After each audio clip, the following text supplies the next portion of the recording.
सियासी तौर पर अब योगी आदित्यनाथ के पर कतरे जा रहे हैं क्या? मैं ये बात इसलिए कह रहा हूं कि पहले अभी केशव प्रसाद मौर्य उनकी राह में रोड़ा बने हुए थे, लेकिन अब एक नया दाव चला गया है। दाव इस बात का है कि जब योगी आदित्यनाथ वर्सेस केशव प्रसाद मौर्य, यूं कहा जाए योगी वर्सेस मोदी शाह हो रहा था, तो उस वक्त योगी आदित्यनाथ क्षत्रिय समाज के नेता, विधायक और मंत्रियों को एकजुट करके अपनी शक्ति, अपनी ताकत दिखा रहे थे कि मैं कितना ताकतवर हूं। लेकिन अब एक जो हथौड़ा चला है दिल्ली में बैठकर, वो इसी ताकत को लेकर है। ये ताकत अब जाकर सिमट कर रह जाएगी, क्योंकि अब होने जा रही है योगी आदित्यनाथ की कैबिनेट में एक ऐसी शख्सियत की एंट्री, जिस शख्सियत के नाम से पहले ही योगी आदित्यनाथ बड़े बेचैन रहते थे, उनका नाम तक सुनना पसंद नहीं करते। और ये नाम है उत्तर प्रदेश के एक बड़े नेता बृजभूषण शरण सिंह का। जी हां, बृजभूषण शरण सिंह नहीं बल्कि उनके बेटे प्रतीक भूषण योगी आदित्यनाथ की कैबिनेट में शामिल होने जा रहे हैं। उन्हें मंत्री बनाया जाएगा। योगी आदित्यनाथ अब भी ये नहीं चाहते, वो लगातार जोर आजमाइश में जुटे हुए हैं कि कैसे भी करके प्रतीक भूषण को कैबिनेट से बाहर रखा जाए। लेकिन हालत ये हो गई है कि अब उनके पक्ष में एक भी क्षत्रिय नेता खड़ा होने के लिए तैयार नहीं है। इसीलिए बृजभूषण शरण सिंह के सामने बाबा को सरेंडर करना पड़ रहा है। और हालत यह है कि बेमन से ही सही, लेकिन उनके बेटे को बनाना पड़ेगा मंत्री। ये बेमन शब्द का इस्तेमाल मैंने क्यों किया, बताता हूं। नमस्कार, मैं हूं प्रज्वल गौतम और आप देख रहे हैं न्यूज सर्किट। दरअसल 2017 में उत्तर प्रदेश के मुख्यमंत्री बने योगी आदित्यनाथ। तब से ही लगातार वो हाथ पांव मार रहे हैं इस बात के लिए कि कैसे भी करके अपनी जाति के लोगों को एकजुट रखा जाए। उसका प्रदर्शन भी उन्होंने किया था जब साल 2024 में लोकसभा चुनाव के नतीजे आने के बाद योगी आदित्यनाथ पर ठीकरा फोड़ा जा रहा था दिल्ली की तरफ से कि आप अपने प्रदेश यानी उत्तर प्रदेश में हुई हार की जिम्मेदारी उठाते हुए इस्तीफा दीजिए। खबर यह निकल कर आई कि योगी आदित्यनाथ ने मना कर दिया कि मैं किसी भी तरीके से इसमें इस्तीफा नहीं दूंगा, क्योंकि जिम्मेदारी मेरी नहीं है, आपकी है। टिकट आप लोगों ने बांटी, मेरा इसमें कोई योगदान नहीं। जो एक विवाद था इतना बढ़ गया था कि केशव प्रसाद मौर्य वर्सेस योगी आदित्यनाथ खुल्लम खुल्ला हो रहा था। लेकिन उस वक्त योगी आदित्यनाथ ने घेरेबंदी शुरू की, क्षत्रिय समाज के नेताओं को मुख्यमंत्री होने के नाते एकजुट करना शुरू किया। और यह बात भी सच है कि एकजुट होते चले गए क्षत्रिय नेता।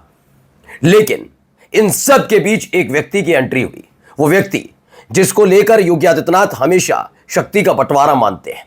वो जानते हैं कि उत्तर प्रदेश के मुख्यमंत्री जरूर हैं वो, लेकिन वो उनसे बड़े क्षत्रिय नेता नहीं है।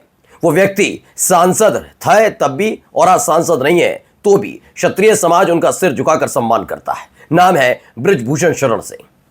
दरअसल बृजभूषण शरण सिंह को अब आगे किया गया है दिल्ली की तरफ से। इस समय ना वो सांसद हैं और ना किसी पद पर है, फिर भी उनको आगे करने का मतलब समझिए। दरअसल उनके बेटे प्रतीक भूषण इस समय विधायक के गोंडा से यह मुलाकात का दौर शुरू होता है और चर्चाएं होती हैं कि प्रतीक भूषण को अब योगी कैबिनेट में शामिल किया जाएगा। प्रतीक भूषण जरूर कैबिनेट में शामिल होंगे, लेकिन दबदबा बृजभूषण शरण सिंह का होगा, यह हर कोई जानता है, और खासकर बाबा भी। ऐसा नहीं है कि योगी आदित्यनाथ की कैबिनेट में योगी आदित्यनाथ के अलावा कोई क्षत्रिय नेता नहीं है। नेता है, लेकिन वो उस कद के नहीं है, वो उस ओहदे के नहीं है कि वो योगी आदित्यनाथ के कद को चुनौती दे पाए।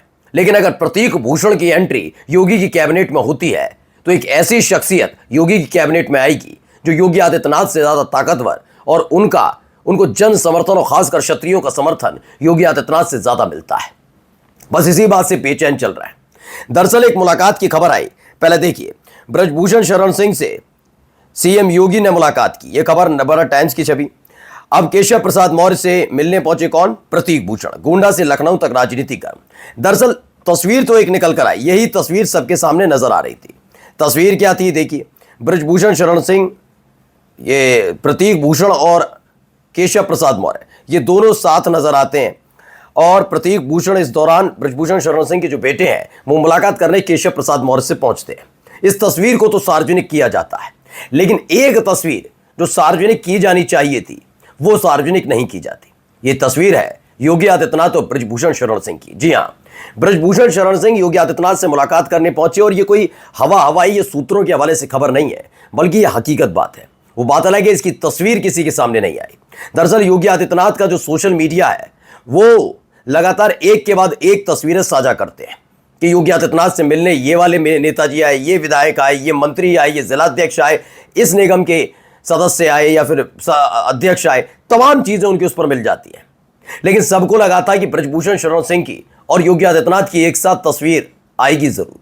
लेकिन एक लंबा अरसा बीतने के बाद, यानी तकरीबन 48 घंटे बीतने के बावजूद भी योगी आदित्यनाथ के सोशल मीडिया की टीम ने ब्रजभूषण शरण सिंह और योगी आदित्यनाथ के साथ वाली तस्वीर साझा नहीं की, जो यह बताता है कि अब भी योगी आदित्यनाथ के मन में ब्रजभूषण शरण सिंह को लेकर एक तनाव है। दरअसल ब्रजभूषण शरण सिंह का एक दूसरा ओरा है। वो योगी आदित्यनाथ के साथ किसी भी तरह का बैर नहीं मानते, क्योंकि वो जानते हैं कि उनका जो ओहदा है वो बहुत ऊपर उठ चुका है। हाल ही में उन्होंने एक इंटरव्यू दिया, जब योगी आदित्यनाथ से मिलकर आए, उनसे पूछा गया मंत्री को लेकर, तो उन्होंने सीधे सीधे पत्रकार को जवाब देते हुए कहा कि मेरा जो पद है, आप कह रहे हैं मंत्री बनने के लिए, मंत्री पद से बहुत ऊपर चला गया हूं मैं, अब मेरे को मंत्री पद की जरूरत नहीं है। यह ब्रजभूषण शरण सिंह का मसला था। लेकिन योगी आदित्यनाथ बेचैन इसलिए हैं कि अगर प्रतीक भूषण की एंट्री योगी कैबिनेट में होती है तो क्षत्रिय समाज एकजुट होकर सिर्फ और सिर्फ प्रतीक भूषण की तरफ देखेगा। एक क्षत्रिय समाज का नेता होने का टैग सिर्फ प्रतीक भूषण को मिलेगा ब्रजभूषण शरण सिंह की वजह से। योगी आदित्यनाथ को भुला दिया जाएगा। योगी आदित्यनाथ इसे लेकर बेचैन है, क्योंकि यहीं से उनका पतन भी शुरू हो सकता है। क्योंकि जिस क्षत्रिय समाज के नेता और विधायकों के दम पर उन्होंने मोदी शाह को चुनौती दी थी, प्रतीक भूषण की एंट्री के बाद सारे विधायक और नेता जितने भी है वो प्रतीक भूषण के साथ खोलेंगे। योगी आदित्यनाथ अपनी ही जाति में जो दबदबा दिखाना चाहते थे वहां अकेले पड़ जाएंगे। इसीलिए सोचिए, जब ब्रजभूषण शरण सिंह जैसे एक बड़े नेता योगी आदित्यनाथ से मुलाकात करने पहुंचते हैं, सजातीय नेता पहुंचते हैं, उसके बावजूद उसकी तस्वीर को सबके सामने नहीं रखा जाता। हमने भी तलाशने की काफी कोशिश की कि हो सकता है कि उस दिन कुछ ऐसा हुआ हो कि नेट काम ना कर रहा हो, ट्विटर हैंडल पर कोई दिक्कत आ गई हो, लेकिन ऐसा नहीं था। क्योंकि जिस दिन मुलाकात करने गए उस दिन गोंडा के एक नेता ने भी मुलाकात की थी। पहले एक तस्वीर देखिए, यह तस्वीर निकल कर आती है योगी आदित्यनाथ के ऑफिस से। मुख्यमंत्री योगी आदित्यनाथ जी महाराज से आज लखनऊ में जनपद गोंडा के तरफगंज विधानसभा क्षेत्र से माननीय विधायक प्रेम नारायण पांडे जी मिलने पहुंचे। यानी गोंडा के तरफगंज के विधायक को इतनी तवज्जो दी जाती है कि प्रेम नारायण पांडे मिलने पहुंचे और ट्विटर पर उनकी तस्वीर भी शेयर की जाती है। लेकिन ब्रजभूषण शरण सिंह और योगी आदित्यनाथ की मुलाकात की इस तस्वीर को शेयर नहीं किया जाता। यह कोई मानवीय भूल नहीं है, ये मत सोचिएगा, क्योंकि अगर कोई और नेता होता तो मैं मान भी लेता। जिस दिन मुलाकातों का दौर चल रहा था, उस दिन ब्रजभूषण शरण सिंह के मुकाबले कोई भी एक बड़ा कद्दावर नेता योगी आदित्यनाथ से नहीं मिला था। आपकी जिंदगी में कई घटनाएं रोज घटती होंगी, लेकिन कोई ना कोई एक ऐसी घटना, एक ऐसी मुलाकात या कुछ ऐसा होता है जिसे आप 2 दिन, 4 दिन, 5 दिन नहीं भूल पाते। रोजाना कुछ ना कुछ ऐसा होता है। उनमें से ही एक ये है, आप ब्रजभूषण शरण सिंह से मुलाकात की को भुला नहीं सकते।